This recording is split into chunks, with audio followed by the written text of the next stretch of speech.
In a recent video, I showed people who use Tinkercad how they can make rounded corner boxes without using fillets. And I got comments telling me that I should learn a real CAD program, or I should use Fusion 360, or someone could do it in 5 seconds in FreeCAD. Well, did you know in Tinkercad I can do it with one click? I'll explain it all on today's Filament Friday. This video is sponsored by PCBWay. Creating boxes with rounded corners is sometimes difficult for someone getting started with Tinkercad. They'll use fillet tools like this and group them together and round every edge. It can be tedious, so I showed an easy way to do it with the properties within a box element. And I also used a whole box element to cut out the inside to make that rounded as well. But every time I do a Tinkercad video, which is focused on beginners, I get told that I should learn a real CAD, or that they can do it really fast and say FreeCAD, or that I should learn Fusion 360 because it's got so many features. Well, I've used Fusion 360. I've showed it on the channel.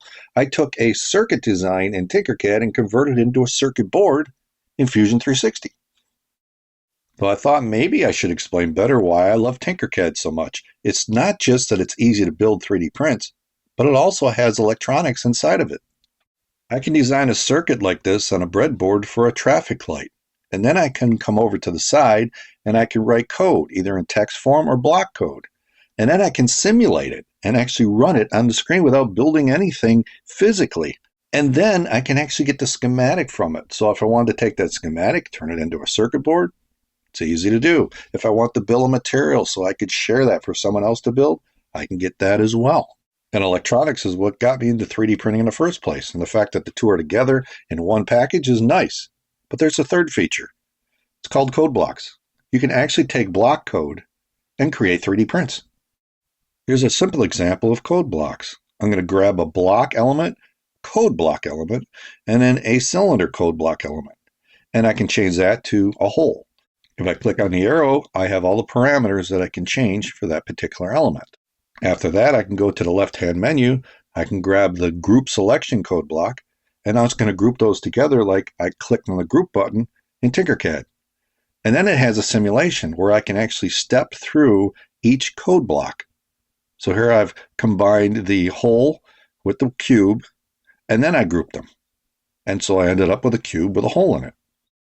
Now this video is not about teaching you how to use code blocks, but there is a quick start guide that they have within Tinkercad which will step you through how to use it, how to use different elements.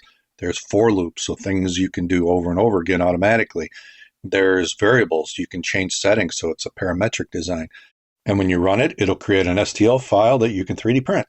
So I created a code block program that would actually create these rounded edge boxes, but the strength is actually the variables at the top. So you can create any number of variables for a program.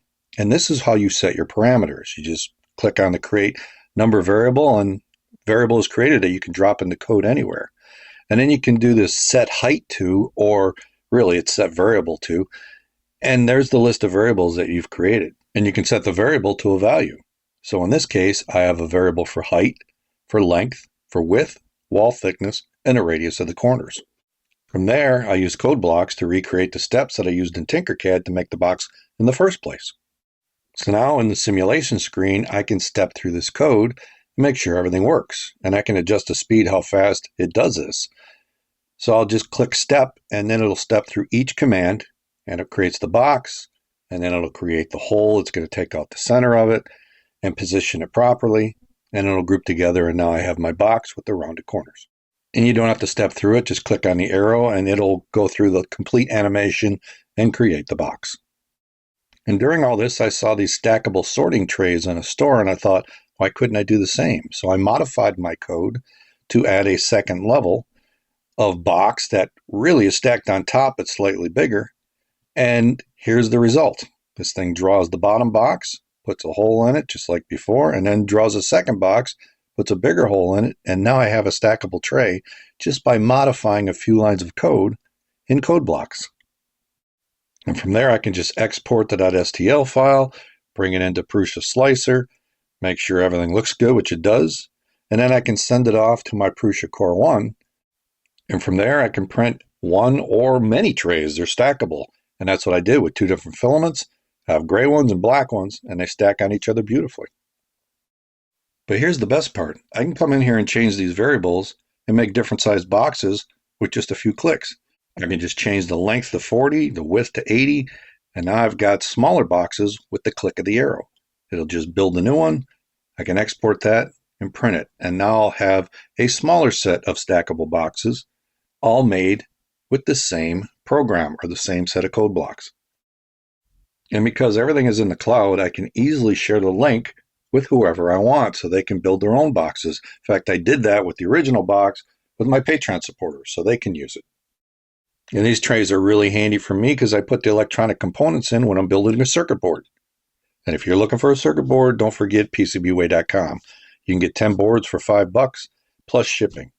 And if you want to make some of these boxes, they also do CNC machining, 3D printing, sheet metal fabrication, and injection molding. So I uploaded my stacking box design, and I could check it with their 3D viewer to make sure everything looked good. So I scrolled through it, everything looked fine. You can change color here or do other things. But there's a lot of options. I could print it in resin, nylon, PLA, ABS, PETG, TPU. They've even got a stainless steel, titanium, or tool steel option. And you can even get quantity pricing. So if you don't have a 3D printer or you're looking for circuit boards, check out PCBWay.com. And like I mentioned, because Tinkercad's in the cloud, there's also a gallery of code blocks that you could actually get to that people have shared. So here's one, they call it CAD Class Challenge, but say this bracket is close to something you need. You can actually go in, copy, and tinker this, and now you have the code, your own set of code, that you can go in and modify to make it what you want. And you can experiment with different things and then step through the different design features and change it as you need it. So sometimes just starting where someone left off can save you a lot of time. Now, of course, you could do this with any CAD file, but Tinkercad CodeBlocks is a very handy way to do this. Now, the fact that some people prefer FreeCAD or Fusion 360, I'm happy for them. But for me, I like sharing the features of Tinkercad because a lot of these features work really well for me. I'll be sharing links to these with my Patreon supporters. If you want that, join us on Patreon. If you like what I'm doing here, maybe check out some of the videos popping up. If you want to help support the channel, Patreon is one way, or a membership at thangs.com. And if nothing else, click on the logo and subscribe. I'll see you next time right here at Chuck Hellebuck's Electronic Products and Filament Friday.